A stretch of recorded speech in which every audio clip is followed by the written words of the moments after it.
There's an old saying that the price of freedom is eternal vigilance, and there is some considerable truth to the axiom. In that sense, if you want to defend your freedom of speech, you've got to be perpetually aware to things that might erode it.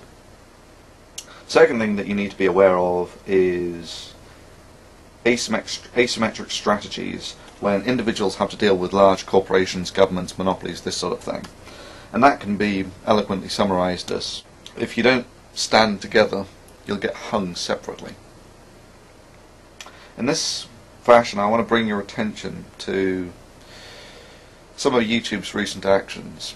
A while ago I instigated a protest against YouTube called YouTube versus the Users. There were 3 parts, part 1, part 2, part 3. All of them had tens of thousands of hits on them. All of them were mirrored a couple of hundred times at least a piece. And if you now type YouTube versus the Users into a search engine, I find nothing on any of the videos at all, despite the tens of thousands of hits, despite the hundreds of mirrors. Right? And I've been in contact with people around the world. Some of them find something, others find nothing. And I find that exceptionally disturbing. Firstly, and it's almost a direct Orwellian rewrite of history. That's pretty distasteful stuff. Secondly, it shows an intent on the part of YouTube that they are willing to manipulate the system to their benefit. Now, many of you will say, well, where's the problem? They're a company, they can do whatever the hell they want. If you don't want to use it, don't use it. No. Influence without accountability is the root of corruption.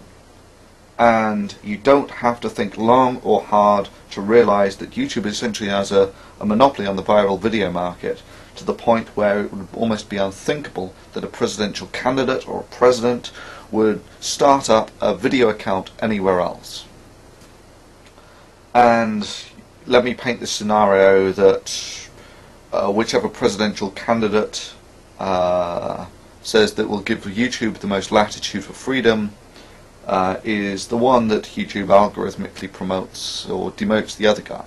You can see that influence without accountability is the root of corruption, and YouTube has demonstrated that it is willing to manipulate the system to its own advantage.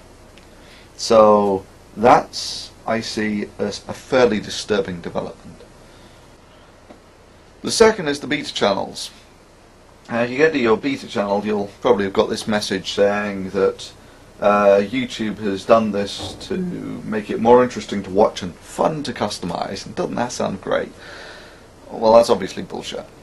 In that the beta channels have been almost universally unpopular, to the point where when YouTube tried to introduce them a few months back, the backlash essentially forced them to delay the introduction of the beta channels by 2 months, and now they've done it on a rolling schedule to not generate so much of a backlash. But again, the beta channels are still almost universally unpopular. So why would YouTube hoist something like this on their users?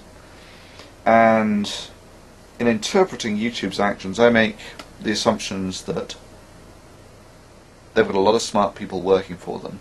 And even though they're losing money today, this is actually part of a plan to make money tomorrow. And I see these beta channels as part of that. Now, if you actually compare the old style channels to the new ones, the main difference you'll find is on the old style channels there was only one video you could watch on the channel page. Everything else took you away from the channel page, where you go into this sort of video, almost random distribution of videos that you can go to. And that's mostly how people navigated the system. That's what made it interesting, was this sort of random walk through viral media. If you now compare that to the beta channels, what you'll find is it's now almost impossible to leave the channel page. That virtually everything plays on the channel page. And you'll also notice that virtually all the ratings have gone. Right? Now you compare that to a commercial video distribution network. This one's Comedy Central. What you've got is you've got your video in the middle, you've got a load of links down the side to videos produced by the same content provider. And you'll also notice that this is similar as well, that if you want to post a comment on this, you actually have to click on a link, which is verbatim what you have on the YouTube beta channels. So the main reason that I see that YouTube has gone over from the old style channels to these beta channels is for the commercial content providers. If you like, the commercial content providers can produce a lot of traffic and produce a lot of money. So YouTube is obviously inclined to service this community more so than the bulk of what made up the body of YouTube previously. And obviously ratings in this sense don't really serve any benefit to commercial content providers, in that if they're actually putting out junk, they want people to watch it. They don't want people to actually see the star rating and know that it's junk and not watch it from there. They want people to watch it irrespective of whether it's junk or not. So this is the main reason that I think that YouTube has gone over to the beta channels, is it's turned what was a system where you essentially navigated randomly through the bulk, through media that was produced by the bulk of the people, YouTube, yeah? It was media produced by the people, and randomly navigating through that, it's now morphed into what is essentially a commercial video distribution network designed for people watching videos by a relatively small amount of people who produce commercial content. And in that sense, it's more a clone of the Comedy Central homepage.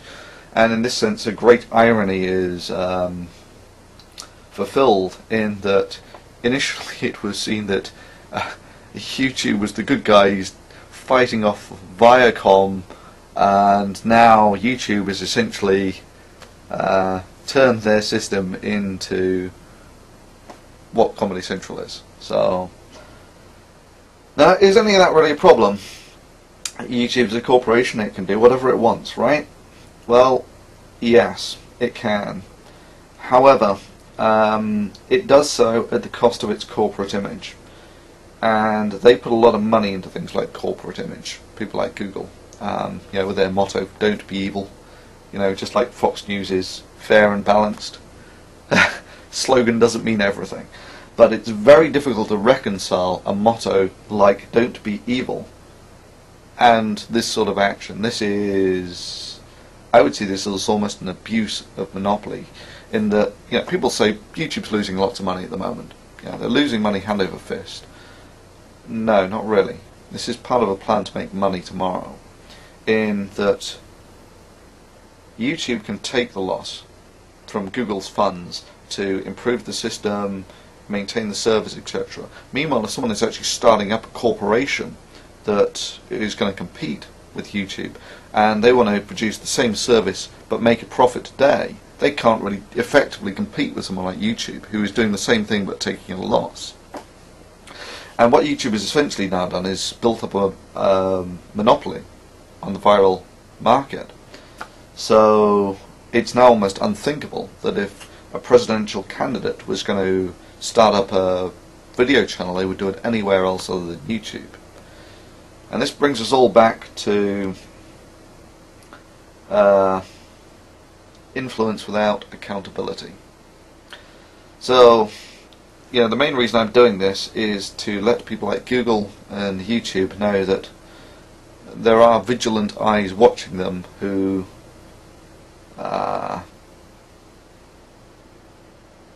recognize the virtues of free speech in our society and what you have to do to defend it.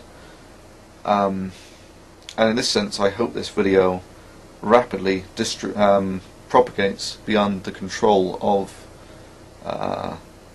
certainly YouTube, in that previously they initially deleted a video like this. They reinstated that video, but they've now sort of removed that portion of history from their search engines.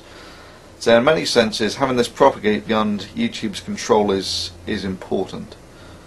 And secondly, this is like what we as users can do to generate influence in YouTube. It forces them to make it a fairer and more open forum in order to maintain their corporate image. The second thing is this will hopefully gain the attention of some politicians who will realise that having marshals like Google in charge of virtually the entire information on cyberspace is a dangerous precedent, and that if information that you put out doesn't appear in Google, to a large degree it doesn't exist in cyberspace. So there is a huge amount of influence that Google can have on things, and you're left with the problem of who watches the watchman. There needs to be some accountability there.